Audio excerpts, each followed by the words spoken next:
Hey friends, so this is a topic that I have actually wanted to cover for some time, and I think that now is as good of a time as any. So here we go. So if I had to sum up this whole video in just one sentence, I think it would be this. A little empathy goes a very long way.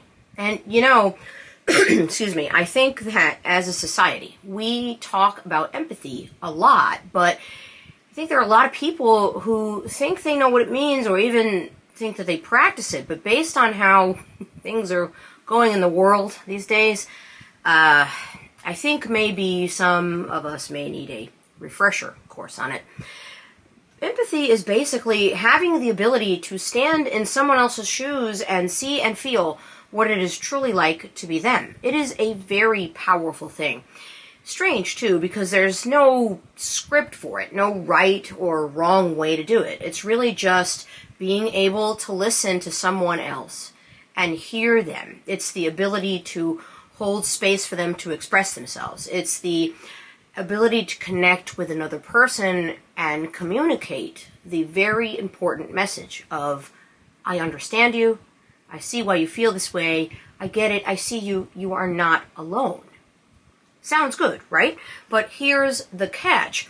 You have to be able to do this without judgment. You have to believe what they are telling you as they see it, not as how you imagine their experience to be. That is true empathy. If you can't do that, especially the without judgment part, then it's not really empathy. And that's just you having an opinion on their life. And you know what they say about opinions, right? Anyway, I'll explain. A lot of people, some of who are otherwise very good listeners, struggle to truly understand the experiences of others unless they have also experienced the same things. It's like pictures or it didn't happen, but for emotions. If someone tells you a personal story about how they have experienced, say, abject poverty or being discriminated against because of their race or their gender, and you yourself have never experienced those same things, you might have a difficult time understanding what that might look like. But someone else's life is not really for you to understand anyway, since all you have as a reference is their experience and none of your own. You should just respect their experience and their feelings. That's what empathy is really all about. This all sounds simple, but it really isn't for some people. If they can't relate to someone else's struggles, some people will simply dismiss them as being even real or subjective. People do this all the time with large social issues like racism or discrimination or homophobia or poverty or misogyny. Someone could sit there and tell this person a story about how they were discriminated against for a job or a place to live, and they have evidence even, and sometimes these people will come back with things like, oh, you're just being dramatic. Maybe there was a different reason. Not everything is about race or gender or whatever. Or they will offer the following helpful advice. Well, I'm sorry that you cannot afford to live, but maybe you should work harder or make better choices. And look, sometimes people do blow things out of proportion, sure. Sometimes they do make poor choices in life that lands them somewhere that nobody wants to be, not even them. But it's not your place to judge them for it. And if they are coming to you seeking understanding or empathy, and you hit them with this BS instead, well, I'll get to that, back to that in a minute, because I want to point out that people do this often with illnesses too. Like really, both mental and physical. If they haven't personally experienced it, it must not be real. Therefore, they don't need to care about the people who are experiencing it or their feelings. Here's where statements like, oh, you're depressed? Well, why don't you just go shopping or go get some fresh air? Or don't be depressed, you have so much to be happy about. As if those words somehow cure a mental condition that is a literal neurochemical imbalance that has genetic factors and is incredibly complex. And then you have the people who struggle with what we often call invisible illnesses like lupus or diabetes or fibromyalgia, and they are constantly told, well, you look fine to me, just take a nap or eat a snack and you'll be fine. Or, what do you mean your so-called illness is making you too tired? You're not getting enough sleep. You're just using that as an excuse. With all due respect, when you tell people things like this because you don't think that their struggles are real or valid, you sound like an insensitive troglodyte. If you've never lived with an invisible illness, or you have never experienced racism or discrimination or homophobia or poverty or misogyny, consider yourself lucky and understand that just because you have dealt with those things does not mean that these things don't exist and are not valid. The bottom line here, friends, is this. You should not have to explain to anyone why they should care about other people. Caring is standard equipment for a human being. But these days, it almost feels like a lot of people had that equipment yanked out or something and replaced with something else, like selfishness or cliquishness or being exclusionary. This is the opposite of caring. The word caring, by very definition, means feeling or showing concern for and kindness to others. You notice there's no asterisk there, no disclaimer that says, by others we mean people who are just like us and have the same life experiences as we do. Because others means all other people, even people who do not look like you, who are not the same race as you, who are not the same nationality as you, who do not love the same way you do, who are not the same gender, who are not in the same socioeconomic class as you are, who have not had the same upbringing or the same level of education or the same life experiences. It means everyone, period. Everyone deserves the same level of caring, the same rights, the same opportunities, the same chance to live their life on their terms in whatever way feels good to them, because it's their life. I think one of the things that we have sorely lost sight of in the world today is that folks only tend to care about things that are harmful or detrimental to people as a whole when it directly affects them. They otherwise just don't care and frame their views on the extremely flawed mentality of, oh, well, okay, I'm good. I'm not going to suffer because of insert issue here, so I don't really care if anybody else does. These same people, when the shoe is on the other foot, and they are the oppressed and not the oppressor, are the ones who scream the loudest about how unfair something is or why nobody understands how they feel, blah, blah. Where was this level of understanding about how terrible something is when it wasn't you, imaginary C person? Why aren't you outraged that people aren't being empathetic towards you when you could not find it in yourself to do that for others? When people stop understanding each other, when they begin to simply dismiss each other's experiences and feelings because they don't get it or they can't relate because they haven't been through those same things, this is where we start to lose our way as a society, as humanity. We're already on this road, and every day I feel like it gets worse. More division, more encouragement to be self-focused only, more glorification and amplifying of bad behavior. Remember when we used to shun that kind of stuff? We shunned bad behavior and being a terrible person. Now we reward it and we give it a TV show and throw money at those people who are in it, encouraging them to be terrible examples of humanity. And we call this entertainment. I could go much further here, but I won't, because that is not what this channel is about. But what I will say is this. We have made being insensitive a feature and not a bug. We have thrown the sympathy out the window, even.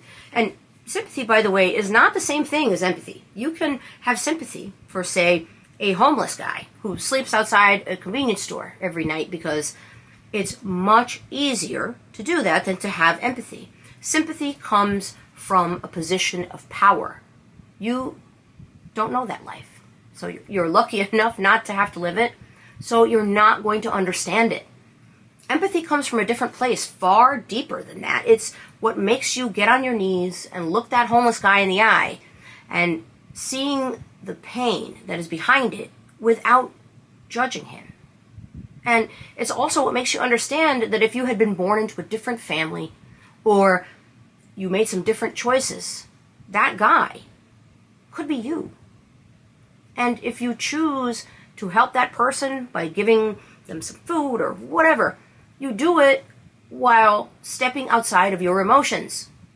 In other words, you do it without giving them a lecture or laying a guilt trip on them or any of that.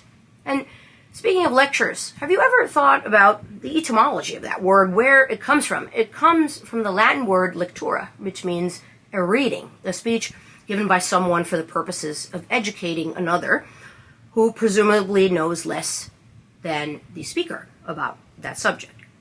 That's how come you hear it used most in relation to college professors. But when it happens in a casual conversation between, say, two adults, it can sometimes give a vibe of superiority to the person who's doing the lecturing. There's nothing inherently wrong with that, nor is there anything wrong with learning from someone else who has been there and done that. But I think sometimes people take this a little too far and appoint themselves an authority on things that they really have no business calling themselves authority on. I mean, if I'm seeking career advice, I'm not going to go ask my unemployed and chronically unsuccessful friend. If I need advice on relationships, I'm not going to go ask someone who's been divorced 4 times. You know what I mean? I think sometimes people who do this, who give advice on things which they really don't actually know much about, their heart is usually in the right place, but there are some people, I'm not going to give them that much. They take that superiority on, whether it's real or imagined, because they are trying to be exclusionary, because there is something inside of them that makes them feel like they are better than people who are not like them, so to speak. It's a mean girls, you can't sit with us mentality. Know what I mean? I think people forget sometimes that even when this is done in a way that is intended maybe to be funny, it can still be hurtful. And I'm mentioning this because it ties in a lot to what we have been talking about in this video. Look, leaving people out of things is really just the adult version of being the lunchroom bully. Purposely leaving someone out, or trying to make them feel left out or like they are not welcome because they are different, is not only just nasty, but it's emotionally abusive, and it's completely devoid of empathy. This is, I'm not even going to go there. This isn't cool when you were a kid. It certainly isn't when you're an adult, and if you're out here 30, 40, 50 years old and you're still doing that, you need to grow the hell up. I think we are past time to make inclusion cool again, to make things like racism, misogyny, homophobia, discrimination of any kind wrong again. This is a lesson that history has tried to teach us over and over and over, but it's just not sticking. And you know what they say about history, it repeats itself when we fail to understand it or learn from it. So maybe let's try to take a step back from the massive waves of propaganda that is everywhere these days and talk to each other. Seek out people with a different viewpoint than you. Listen to their stories and why they feel the way that they do. You can learn so much when you go outside your carefully crafted little bubble of sameness, friends. And having these kinds of conversations has impact.